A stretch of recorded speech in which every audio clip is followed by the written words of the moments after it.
All right, so you're watching this video because you're watching part 2. This will be your water pump video.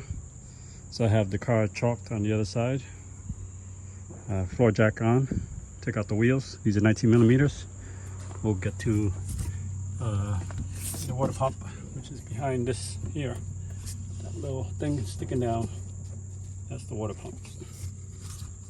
So there's a couple ways to do it, and I know there's a couple of people that do it through here, and they take out the 19 millimeter crank pulley there, and I've seen people do the other way, kind of come up at the top, which requires to move some of these around, the tensioner, the power steering. I'll let you know which one I choose. All right, once the wheel is off, I want to triple check, double check, so I put jack stands there, and I put a scissor jack here, put wheels underneath the car. Almost fails, if anything drops or the car starts to move or something, it'll hit those, and this is on actually a little bit of pressure.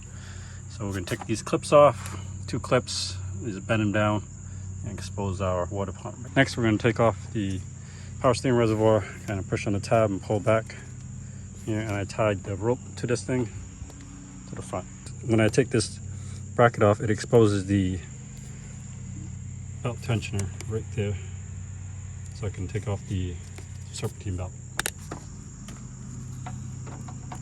10 millimeters. The other video I watched, the guy removed the motor mount, so I don't know. I don't feel comfortable doing that. So this tool I got from Amazon, it's a 14 on one end and 19 on the other. So you can go right about here where the bench belt tensioner is.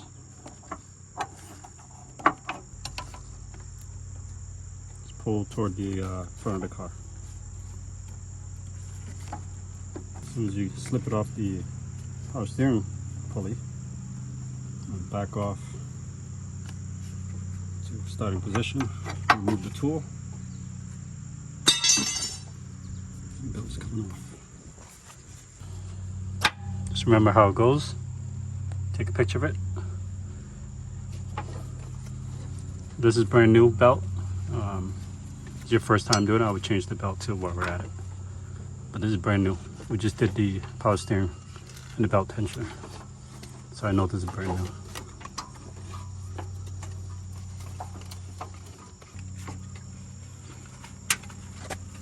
There we go. Looks like 10 millimeters there. Should be 6. I'll flash across the screen what it looks like. 3 on the bottom, 3 on the top. So your 10, deep 10, you go into just like that. So I got this from my local automotive place, Duralast. It comes with the gasket. There you go. And let it be known now, just like when you put in a thermostat, you don't need to put RTV, any kind of silicone. It self-seals. If you watch my video, how I did the water pump and the time belt on the Tundra, that thing right there, you don't need no RTV or nothing. This thing will seal. Don't put no stuff on there, you don't need it. This was $109. There we go. I'll show you. This gives an idea what we're aiming for. So there's 1 there, 2, 3. So you can see, you can put your finger through the pulley to get to the 10 millimeter. So there's 3 down there, and then 2 up top. We should be able to see as soon as we take the, get near the belt tensioner, and then 1 last one on top. This will be 8.8 foot-pounds, or 10 newton meters, for those that are using newton meters. Here's the weeping hole that people keep talking about, but I didn't see any of that on my car, or my daughter's car. Suppose if it fails you, it'll weep through there. I don't know, I can't tell. 10 millimeter.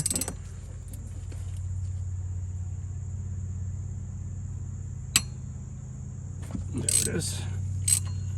Okay, that's 1 of 6. The pulley moves, so you just got to go with it. Find your bolt.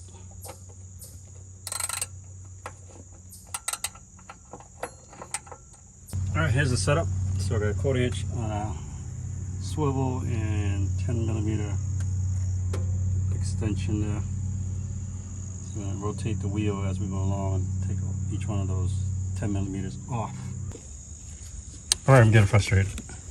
I couldn't do it the quarter inch. I don't know how they did it. I can't do it, and I don't want to strip the 6 bolts on there. I didn't grab any new ones. I'm going to remove this 10 millimeter, kind of put that away. That's the compressor, the little compressor. I'm going to move the power steering. These are 12 millimeters, so I have it on a short and an extension.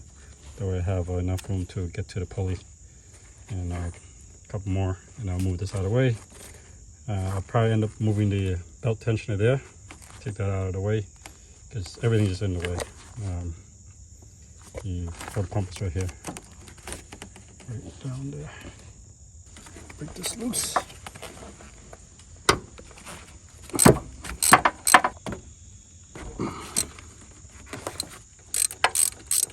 You're watching this video. Yes, I didn't put the radiator back in yet. Kind of glad I didn't, because now I can do this with my hand. I'm holding the nut in the back so I don't drop it.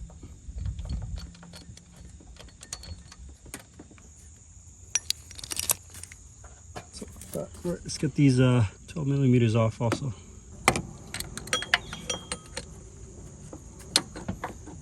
There it is.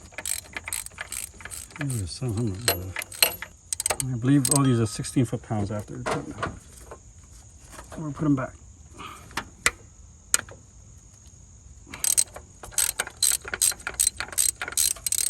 Alright, let's see what you're working with here.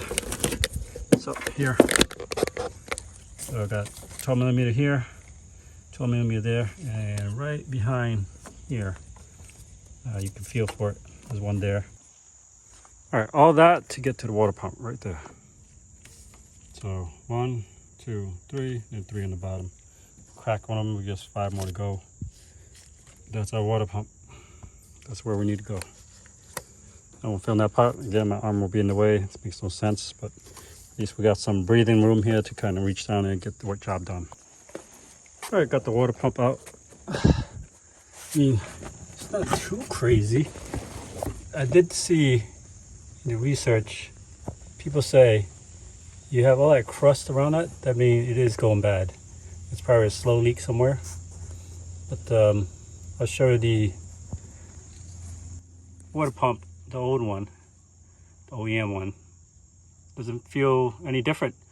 I don't see any leaks, well, at least to my eyes. So we'll clean this up. We use a razor blade, we'll clean all that up. We use some alcohol wipes or, I don't know, carburetor cleaner, brake cleaner, kind of clean everything up. Make sure the surface is nice and clean for the next one. All right, here's the old one. Here's the new one. It's aftermarket OEM. I was gonna get the Honda one, but like, Honda one's like, I don't know, 300 bucks. This is 100 bucks, 3 times more. So if you spin it, it sounds fine to me. Yeah, so we can't tell besides the crust we saw. I mean, there's crust here. That could be it. I mean, this gasket does look pretty terrible there. There's probably slowly leaking out of there. And the leak valve, I guess that's it. So comment below, all this mossy looking moisture is probably where it's leaking. We'll torque this in a crisscross pattern to 8.8 foot-pounds. I want to say probably about 10 newton meters. All right, I'll put back together. I kind of crisscross them. I'm going to torque it down to 8.8 foot-pounds. 8.8.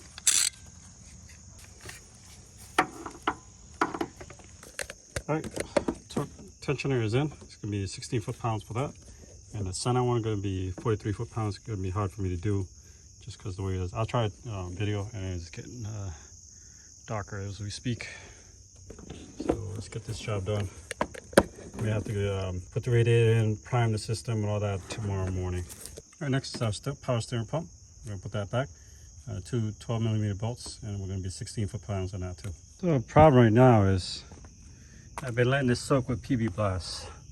This part needs to come out. I took the clamp off, but I hear people on the forum is saying this is pretty much seized on there. I've been letting it sit for almost 3-4 hours, let it penetrate through. Aftermarket does not come with it. Fortunately, the aftermarket does come with is these things here, because we broke them on the old one, and I did buy new bolts for them, so we're good there. And then the the temperature sensor. We're gonna reuse the old one, and it comes with an O-ring already. So pretty cool. This is by Duralast. Yeah, it has a O-ring already right there. So we use that. I am gonna put the radiator back eventually, and I will put the serpentine belt back first before I put on the power steering hoses and all that. A little pro tip there if you're going that way. Pro tip is you want to put the radiator in kind of like this. See that? Yeah, like butter. So that's in. There's the radiator. I stuck my hand down here to make sure the footrest is actually on the little indentation down there. We'll slide this main fan over. There's the temperature probe. There's the elbow we're going to connect. There's a transmission. Same thing, I stuck my hand down here to make sure the foot is resting on the indentation. This footrest here. And it's hard to see in this angle, but that's what we're going to do. I may not film because it's just the opposite how we put everything. We took everything out. So pro tip, I'm just going to coat the gasket here. A little bit of coolant. Just make sure it slides in easier. I know it's going to help as far as the next time you have to take this out. Alright, so fan shroud's in. 4. I did put the NTCs on there.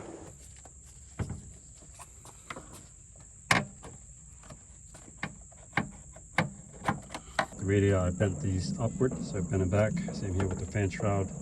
Bend that back down, bend that back down, okay? Now we're gonna keep it on. I'll film as much as I can. It's kind of like the opposite we did, kind of redundant. So, all right, go ahead and pour your Honda demineralized water that's already mixed with antifreeze, half and half already. I recommend just using Honda brand. Don't use any other brand. Pour straight in.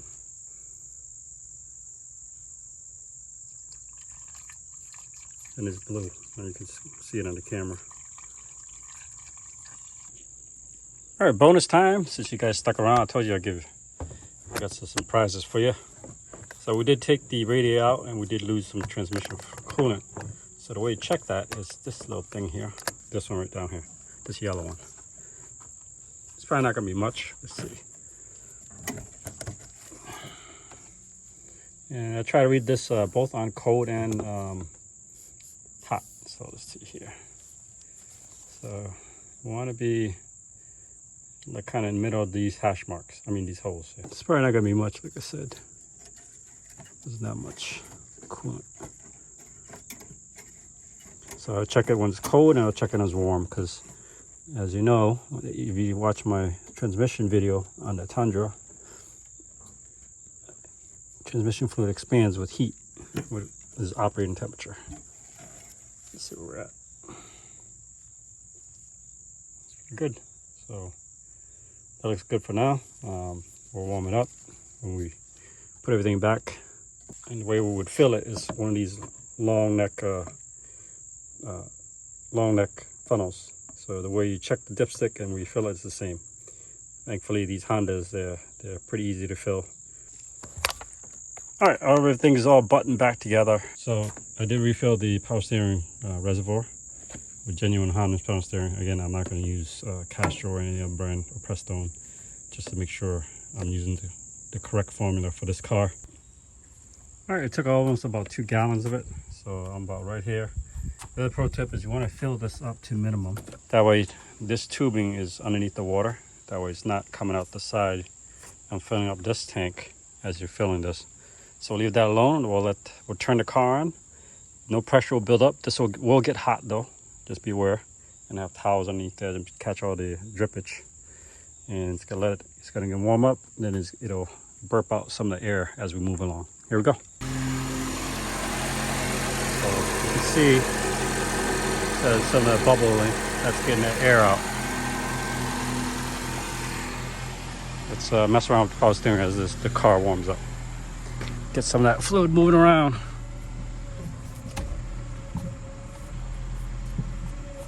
So 1, 4 per side. It's been running for a while. You can see bubbles are coming out. And you actually, if you look real carefully, you can see water flowing. I don't know, that way? So that's what you're seeing right now. All right, all put back together. Unfortunately, I had to redo the whole thing over. But the fan is working. Both fans are on. That one there, that one there. So AC and main fan both work. Pro tip, if you're gonna do the radiator, thermostat, and the water pump, might as well change the fan. Because I had to do it twice. Yeah, twice. So there's a way to take the radiator out, the fan out, without taking everything else apart. There's 3 bolts that hold the bridge support for this here. It goes across. 3 there, 10 millimeters, 3 there, 10 millimeters. Take the whole thing out, the bridge comes out, and you can take the fan out. So there you have it. I hope you enjoyed this video. It was a lot of pain, a lot of heartache. Had to redo it twice. Hey, my loss, your gain. Like I said, I highly recommend you changing the temperature, ECT or engine coolant temperature, and changing the fans since you're in there. Hope you enjoyed this video. Hope you learned something. If you haven't already subscribed to the channel, appreciate everybody watching this channel. Subscribe if you haven't already. Appreciate everybody watching these videos and helping you save money. Cost saving, the big 3. Transportation is one of them. All right, I'll see you in the next one.